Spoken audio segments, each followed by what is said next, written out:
Salut, vous êtes tous pour que je fasse ma démo du théorème de Balzar-Weierstrass, donc je vais vous la montrer tout de suite. Alors, l'idée, c'est, je vous donne déjà l'énoncé, le théorème de Balzar-Weierstrass, c'est soit UN une suite bornée, alors il existe une suite extraite, c'est-à-dire une suite extraite, c'est par exemple si, je ne vais pas revenir sur la définition, mais si vous connaissez la définition, vous devez peut-être connaître le théorème, même si il me semble que dans le programme officiel, il est seulement en seconde année. Mais je crois que ma prof de maths n'est pas la seule à le faire en première année. Bref, donc une suite bornée, donc on note M et M sont respectivement son minorant et son majorant, et l'idée c'est de démontrer par dichotomie, donc l'idée de la dichotomie c'est toujours de faire pas à pas et de casser son choix en deux pour mieux se retrouver. Donc le mieux pour ça c'est faire une construction par récurrence. Une construction par récurrence c'est le même principe qu'une démonstration par récurrence, sauf que on va pas essayer de démontrer une propriété, on va essayer de montrer qu'il existe un élément qui va vérifier un certain nombre de propriétés qu'on veut. Et si on arrive à faire ça pour tout n, on arrivera à construire une suite par récurrence, et c'est l'objet de cette démonstration. Donc elle se fait en 3 temps, mais vraiment l'idée à retenir c'est la première idée. Donc construction par récurrence d'une suite de segments emboîtés. Emboîtés c'est super important parce que pour faire une suite extraite, il faut qu'on ait des termes de la suite, donc il faut que vraiment notre suite de segments reste dans l'intervalle où on peut avoir des éléments de la suite. Ensuite, on va demander à ce que les segments construits ANBN contiennent une infinité de termes de la suite UN. Pourquoi? C'est pour qu'à chaque étape, on puisse en trouver ensuite et faire une suite extraite. Et que Bn-n égale M-n grand M moins petit m sur 2 puissance n. Ça, c'est pour que ça converge vers 0. C'est important pour que ce soit vraiment une suite de segments emboîtés.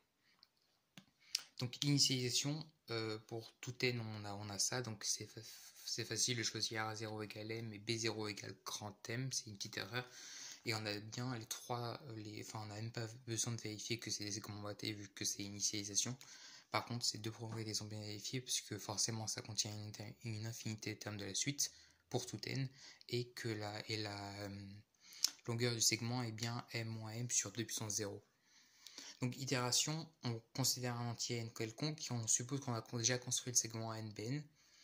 Et là maintenant, on veut se retrouver dans une situation de dichotomie. Sur 2 puissance n, ça sous-entend qu'on va diviser par 2 à chaque fois le segment, qu'on va couper en deux, la moitié, et regarder à gauche ce qu'il y a et à droite ce qu'il y a.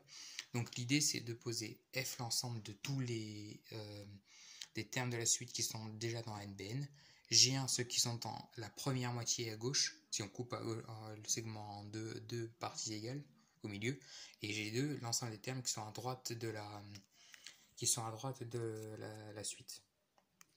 Donc on va faire deux cas.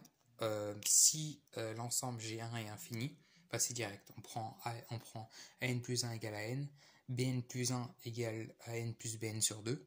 Comme ça, vu qu'on a coupé en deux, on aura toujours la longueur M moins M sur 2 encore divisé par sur 2 puissance n encore divisé par 2, donc ça aura bien sur 2 puissance n plus 1.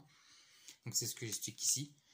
Et on aura bien une infinité des termes, parce qu'on a supposé que j'ai un infini, et c'est bien sûr un segment de suite emboîté, parce qu'on a coupé en deux, on a pris une moitié. Donc c'est toujours inclus dans le segment qu'on a construit précédemment. Deuxième cas, c'est si j'ai un infini. Alors ce qu'on se dit, c'est que forcément, l'autre G2, il est forcément infini, puisque F1, c'est la réunion de G1 et G2. Pourquoi? Parce qu'un terme qui est dans ANBN, il est soit dans la première moitié, soit dans la deuxième. J'ai pas mis des segments ouverts, c'est bien le segment fermé. Donc il y a bien les bornes, donc même un terme qui vaut n plus bn sur 2, il est dans les deux segments, donc tous les termes de la suite sont dans un des deux segments. Donc ça justifie que si un des deux ensembles de type G est fini, l'autre forcément est infini. Donc on peut pour la même raison choisir AN plus 1 égale AN plus BN sur 2, cette fois-ci à gauche. On se rapproche de si je ferais un petit dessin, je vais essayer.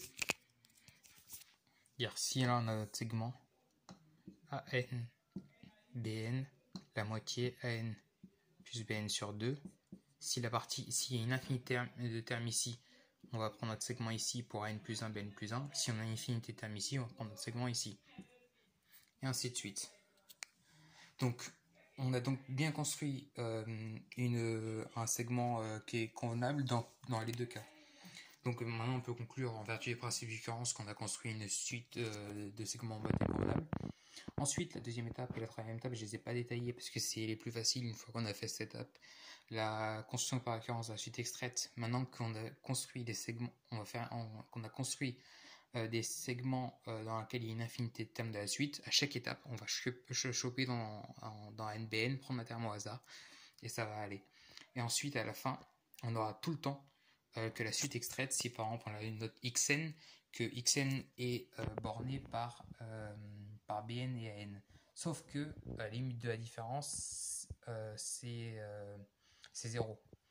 Et que une suite est décroissante, une suite est croissante parce que les segments sont emboîtés, donc ils se recoupent au milieu.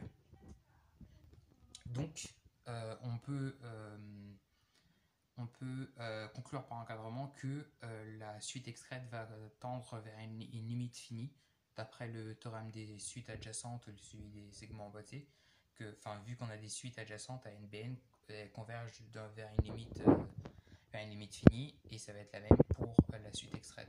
Et donc on a conclu la démonstration du théorème de Bolzano-Weierstrass.